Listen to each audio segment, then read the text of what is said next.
Thank you, Jesus!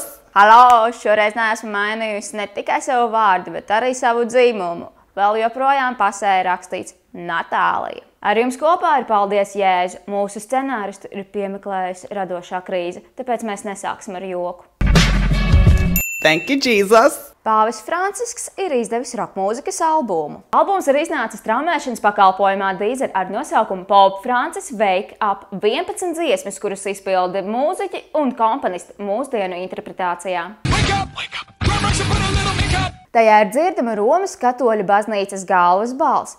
Fragmenti no viņa svarīgākajām uzrunām 4 valodās. Pāvests gan albumā nedziedot, bet runājot. Varbūt viņš ir reperis? Bet stunda nāk un ir jau klāt, kad īstais ielūdzēja tēvu pielūdz garā un patiesībā, jo Dievs ir garš, ko viņi pielūdz, tēvs vēl būs pielūdz garā un patiesībā, jo Alleluja. Fuck this. Fuck. Did you see this? Look at this. Varam iedomāties, kā mūsu pašu kardināls Pujāts ierakstītu šādu rokmūzikas albumu. Seks ir slikts un gejam nē!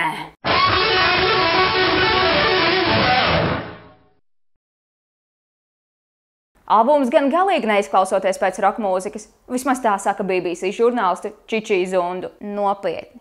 Viņu sauc Čiči? Oh my God, Čiči!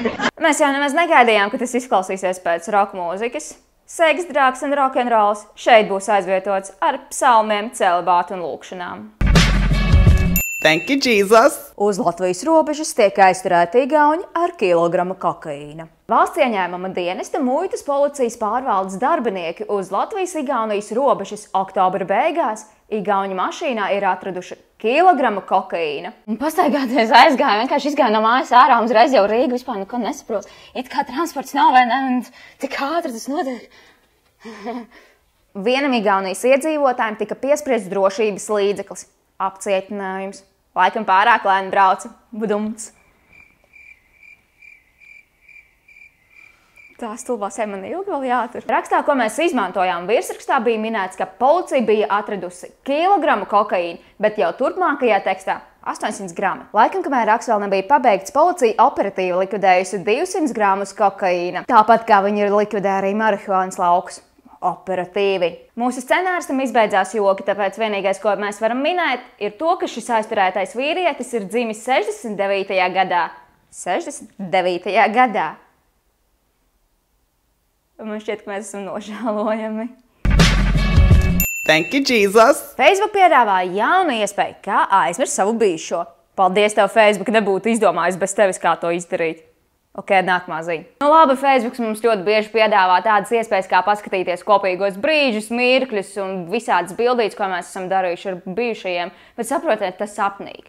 To gribās izdzēt tāpat kā vienkārši to ainu, ko mēs esam tikko ierakstījuši. Kaut gan, ja Facebook to visu izdzēs, tās bildītes un viss tādas aktivitātes kopīgās, kā zināt, ko tas mans bijušais vakarēda ar to blondo šmaru. Mīļais Facebook, lūdzu piemērot to ne tikai uz saviem bijušajiem, maniem bijušajiem, vispār visu bijušajiem, vai ne? Bet arī tiem kursa biedriem un klases biedriem, kuri visu laiku publicē bērnu bildes un kāzas, viņi precās dzemdē. Saprotiet, tas sapnīgi. Nenormāli apnīgi. Varbūt pietiek, lūdzu, pietiek to darīt. Paskaties, cik mans bērns ir skaists. Tu vispār tu redzēji viņu? Nē, tu paskaties un vēl ielaiko. Paskaties, jā, redzi? Nē, tu patiešām viņu redzi? Nu, tas pārliecinies, ka tu viņu redzi. Ielaiko un vēl iešēro. Tas taču ir mans bērns, viskaistākais, vai ne? Thank you, Jesus! Ziemeļkorejā atklāts jauns metro. Ziemeļkorejas līderis bija devies izmēģinājumu braucienā pa Phenjanas jauno metro. Šajā metro nebija sastopami parastie mirstīgie ļaudis, tikai Kims Čen-uns un viņam pietuvinātie. Lieliski! Pat Ziemeļkorejā ir metro. Un Rīgā nav. Lieliski! Ko man teikt? Lieliski!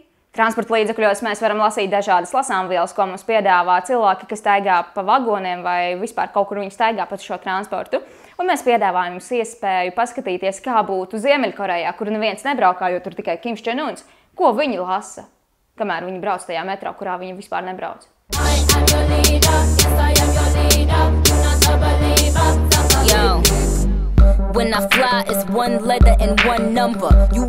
Ar vispopulārāko Kimu tur nedomā Kimu Kardashianu. Un tagad ir ieskats, kā Ziemeļkorejā tika pieņemts lēmums par metro. Ko mēs varētu izdarīt savas valsts labad? Diženais vadoni, mēs varētu nodrošināt mūsu valsti ar elektrību vai izbeigt badu. Nē, es gribu metro! Pagājušajā nedēļā mēs jums uzdevām jautājumu, kas mums ir jādara, lai mēs kļūtu tikpat populāri kā Dainas Kalpes. Un lūk ir populārākie komentāri. Varbūt ne populārākie, bet vispār forši komentāri, ko mēs saņēmām no jums, mūsu mīļie skatītāji. Man tagad jāvelk krēkls nost.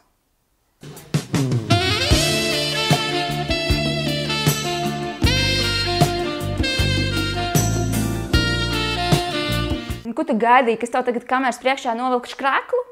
Labāk sāksim ar šonedēļas jautājumu. Kam ir lielāka pakaļa? Kimai Kardashianam vai Kimam Čenunam? Nē, es to nopietni domāju. Laiko un šairo mūsu video YouTube, Facebookā, Twitterī un draugiem LV. Susmabīt, atā!